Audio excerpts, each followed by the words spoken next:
जय श्री राम। आपका बहुत बहुत स्वागत है। क्या आपने कभी देखा है कि किसी राजनीतिक रैली में या पार्टी की रैली में कोई पुलिसकर्मी, पुलिस अधिकारी भाषण दे रहा हो, कमिश्नर, डीजीपी भाषण दे रहे हो, या फिर कोई चीफ सेक्रेटरी, आईएएस अधिकारी ये सब भाषण दे रहे हो? ऐसा आपने नहीं देखा होगा। नेता ही भाषण देते हैं, राजनीतिक रैली होती है। लेकिन पंजाब में अलग है मामला। पंजाब जहां आम आदमी पार्टी की सरकार है, जहां सिर्फ नाम के मुख्यमंत्री हैं, कठपुतली मुख्यमंत्री हैं, फैसला कोई और करता है, जिम्मेदारी किसी और की होती है, पार्टी बटी है, सरकार बटी हुई है। अब ऐसे राज्य में तो ये तमाशा आपको जरूर देखने को मिलना था और वो मिल गया। भगवंत मान और अरविंद केजरीवाल, मनीष सिसोदिया, ये सभी आपको मोगा रैली में दिखाई दिए। युद्ध नशे विरुद्ध इनकी रैली थी मोगा में, जिसमें भगवंत मान बीमार होने के बावजूद भी हपड़ धपड़ करके आनन फानन में जैसे तैसे पहुंचे। कई घंटे लोगों को इंतजार करना पड़ा क्योंकि वो मोहाली में इलाज करा रहे थे, लेकिन इस रैली में आना जरूरी था, वरना केजरीवाल, सिसोदिया, हरपाल सिंह चीमा इनका क्रेडिट खा जाते। तो जैसे तैसे आए। लेकिन इस रैली में कौन कौन था जिसने भाषण दिया? मुख्य सचिव के.पी. सिन्हा और डीजीपी, पंजाब के डीजीपी गौरव यादव, इन्होंने भी यहाँ भाषण दिया। मंच पर तो थे ही थे, लेकिन भाषण भी दिया। और रैली किस बात की थी? पार्टी की रैली थी, सरकार की तो थी नहीं, सरकारी कार्यक्रम नहीं था। अगर सरकारी कार्यक्रम होता तो केजरीवाल और सिसोदिया क्या कर रहे थे? और इस रैली की अध्यक्षता किसने की? अरविंद केजरीवाल ने। सरकारी कार्यक्रम की अध्यक्षता केजरीवाल नहीं कर सकते, उसकी अध्यक्षता करेंगे भगवंत मान। और सरकारी कार्यक्रम में भी मुख्य सचिव तो आपने बोलते हुए कहीं नहीं देखे होंगे, बहुत कम होता है। और वो सरकारी कार्यक्रम जो है किसी छोटी जगह पे होगा। ये रैली, इतनी बड़ी रैली जिसमें बड़ी संख्या में लोग आए हुए हैं, वो सरकारी रैली तो नहीं होती है ना, सरकारी कार्यक्रम होता है जहां पर सरकारी योजनाओं की जानकारी दी जाती है या कोई उद्घाटन करना होता है।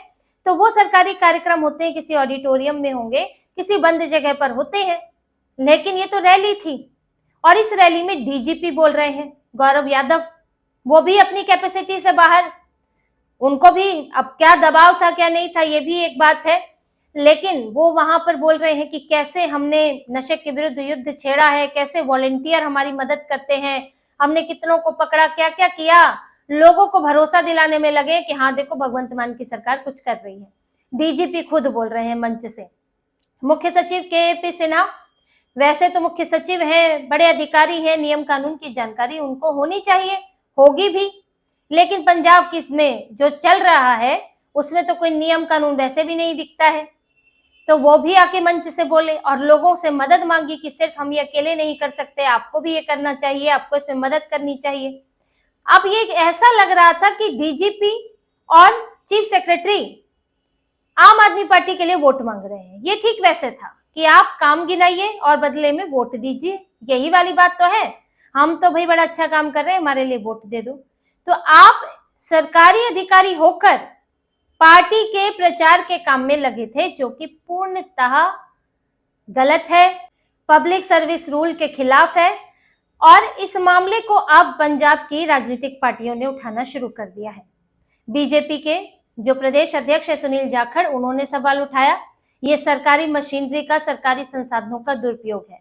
और उन्होंने गृह मंत्री अमित शाह को भी टैग किया कि यहाँ पर क्या हो रहा है, प्रशासनिक कामों में आप राजनीति घुसा रहे हैं और उनका इस्तेमाल भरे मंच से, पीछे से भी नहीं चल रहा है, भरे मंच से चल रहा है।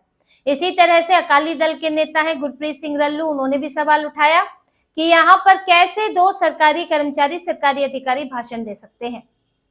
तो आम आदमी पार्टी के नेता, इनकी पार्टी फंसी तो है, हालांकि बेशर्मी नहीं है, कह रहे हैं कि हम तो जी नशे के खिलाफ काम कर रहे हैं, इसलिए ये लोग ये सवाल उठा रहे हैं। आखिर आप कैसे जस्टिफाई करेंगे इस बात को कि आपके पार्टी के कार्यक्रम में डीजीपी और चीफ सेक्रेटरी भाषण दे रहे हैं? ऐसा कहाँ देखा गया है? और ये पूरी तरह से नियमों के खिलाफ है। और यहाँ तक कि ये तो ऐसा मामला है सरकारी मशीनरी के दुरुपयोग का, जहां पर प्रधानमंत्री तक, उनकी तक कुर्सी चली गई थी, नौबत्ती आ गई थी इंदिरा गांधी की। इंदिरा गांधी बनाम राजनारायण का केस जो है 1971 में इंदिरा गांधी रायबरेली का चुनाव जीती थी, राजनारायण उनके प्रतिद्वंदी थे, उन्होंने हराया था। लेकिन उन्होंने इंदिरा गांधी के खिलाफ चुनाव में धांधली का आरोप लगाया। उनका कहना था कि उनके चुनाव में सरकारी मशीनरी का इस्तेमाल हुआ है, सरकारी संसाधनों का इस्तेमाल हुआ है, सरकारी कर्मचारी अधिकारियों को उनका स्टेज बनाने, उनकी रैली आयोजित करने के काम में लगाया गया है, जो कि पूरी तरह कानून का उल्लंघन है। उन्होंने कोर्ट में केस लड़ा, इलाहाबाद हाई कोर्ट में इस पर सुनवाई हुई और इंदिरा गांधी का चुनाव रद्द कर दिया गया। प्रधानमंत्री वो जीत गई थी, 3-4 साल निकल गए थे, फिर भी उनका चुनाव रद्द कर दिया गया। हालांकि उसके बाद 75 में इमरजेंसी लगी और वो फैसला खारिज हो गया, वो एक अलग बात है। लेकिन ये मामला कितना गंभीर था आप खुद समझिए कि जब इंदिरा गांधी प्रधानमंत्री, उनके खिलाफ इस मामले में उनको तक हटा दिया गया, तो ये यहाँ पर भगवंत मान को इस वक्त कुर्सी पर क्यों रहना चाहिए? आप भी तो सरकारी मशीनरी का इस्तेमाल कर रहे हैं, आप मुख्यमंत्री थे भाई। केजरीवाल और सिसोदिया तो वहां किसी पद पर नहीं है, वो लोग तो वहां पर पार्टी के हैसियत से आए, आप वहां पर पार्टी के कार्यक्रम में गए, आप भी पार्टी के सदस्य हैं, लेकिन आप मुख्यमंत्री भी हैं, तो आपको नियमों का पालन करना चाहिए। आखिर किसके कहने पर चीफ सेक्रेटरी और डीजीपी वहां आए? सवाल ये उठता है। अपनी मर्जी से तो चले नहीं आए कि हाँ आज चीफ सेक्रेटरी का मन किया कि चलिए मोगा रैली में भाषण देते हैं। उनको भाषण देने के लिए कहा गया होगा, उन्होंने अपना भाषण तैयार किया होगा, उनके लिए समय अलॉट किया गया है, तो यानी कि पार्टी ने प्लानिंग की है कि डीजीपी और चीफ सेक्रेटरी को बुलाना है और उन्हें बोला गया। तो आपने अपनी संसाधनों का, सरकारी संसाधनों का, सरकारी शक्तियों का दुरुपयोग यहाँ पर किया है। और आप ये देखिए कि ये अगर कोई दूसरी पार्टी करती तो क्या हाल होता।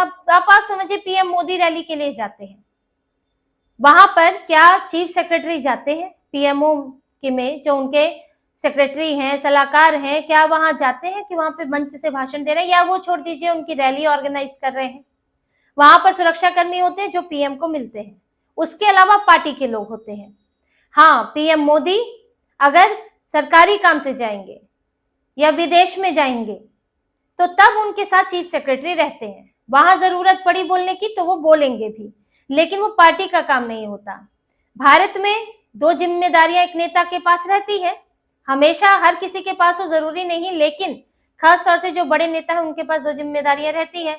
एक वो सरकार का हिस्सा है तो उन्हें सरकारी स्तर पर काम करना होता है, दूसरा उन्हें पार्टी का भी काम देखना होता है, पार्टी के लिए भी प्रचार करना होता है। अब जैसे अगर कोई विदेश मंत्री, अभी तो जयशंकर है, वो प्रचार के लिए नहीं जाते हैं क्योंकि वो राज्यसभा से और वो नेता नहीं है, लेकिन इससे पहले जो रहे वो लोग नेता भी थे। अब सुषमा स्वराज थी, वो नेता भी थी। अब ऐसा थोड़ी कि विदेश सचिव उनके साथ साथ जाएंगे, वो भाषण देने जा रही है चुनाव में, तो ऐसा तो नहीं हुआ था कभी। तो यहाँ पर अब अगर बीजेपी ऐसा करती, पीएम मोदी ऐसा करते, तब तो हंगामा हो जाता, पूरे भारत में हंगामा हो जाता कि देखो जी सरकारी मशीनरी का दुरुपयोग, याचिकाएं डल जाती, कोई मतलब 100-200 याचिकाएं डल चुकी होती हैं अभी तक इस पर। और भगवंत मान ने बिल्कुल वही काम किया है, लेकिन उस पर अभी ठीक है कुछ राजनीतिक पार्टियों के नेता बोल रहे हैं, लेकिन यहाँ पर आम आदमी पार्टी को तो सांप सूंघा हुआ है, वो उसको बचाव करने में लगे हैं। कांग्रेस भी उस तरह से उस मुद्दे को नहीं उठा रही है। इनके खिलाफ कंप्लेंट क्यों नहीं होनी चाहिए? मुख्यमंत्री के खिलाफ शिकायत होनी चाहिए कि उन्होंने सरकारी मशीनरी का दुरुपयोग किया है, अपने काम के लिए उन्होंने इस्तेमाल किया है, और ये जो 2 अधिकारी गए हैं इनके खिलाफ भी शिकायत होनी ही चाहिए।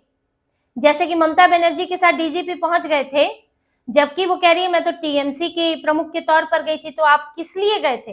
वहां डीजीपी गए हुए हैं, वहां और अधिकारी गए हुए हैं, वो किस लिए गए थे? अब फंसे हुए हैं, जवाब दे रहे हैं कोर्ट में। तो यहाँ पर डीजीपी और इनके साथ जो चीफ सेक्रेटरी थे, जवाब उनको भी देना चाहिए और भगवंत मान को भी जवाब देना चाहिए। देखिए भगवंत मान ऐसे ही फंस रहे हैं, ये भगवंत मान का दिमाग नहीं है, ये अरविंद केजरीवाल का दिमाग है, पार्टी का ही आयोजन है ये, और भगवंत मान फंसते हैं इनके चक्कर में। अब अरविंद केजरीवाल तो चुप्पी साध लेंगे, भगवंत मान से पूछेंगे मीडिया वाले, जवाब उन्हें देना पड़ेगा, और इन्हीं के चक्कर में फंसते हैं, इनको गद्दी से हटाना भी चाहते हैं अरविंद केजरीवाल। तो इस वक्त पार्टी मोगा रैली में जहां वाहवाही बटोरने गई थी, वहीं इन्होंने एक नया मुद्दा खड़ा कर दिया है और अब भगवंत मान को इस पर सफाई देनी पड़ेगी। तो इसी तरह की और खबरें और विश्लेषण आपके लिए लाते रहेंगे, हमसे जुड़े रहिए, सब्सक्राइब कीजिए, कमेंट कीजिए। बहुत बहुत धन्यवाद। जय श्री राम।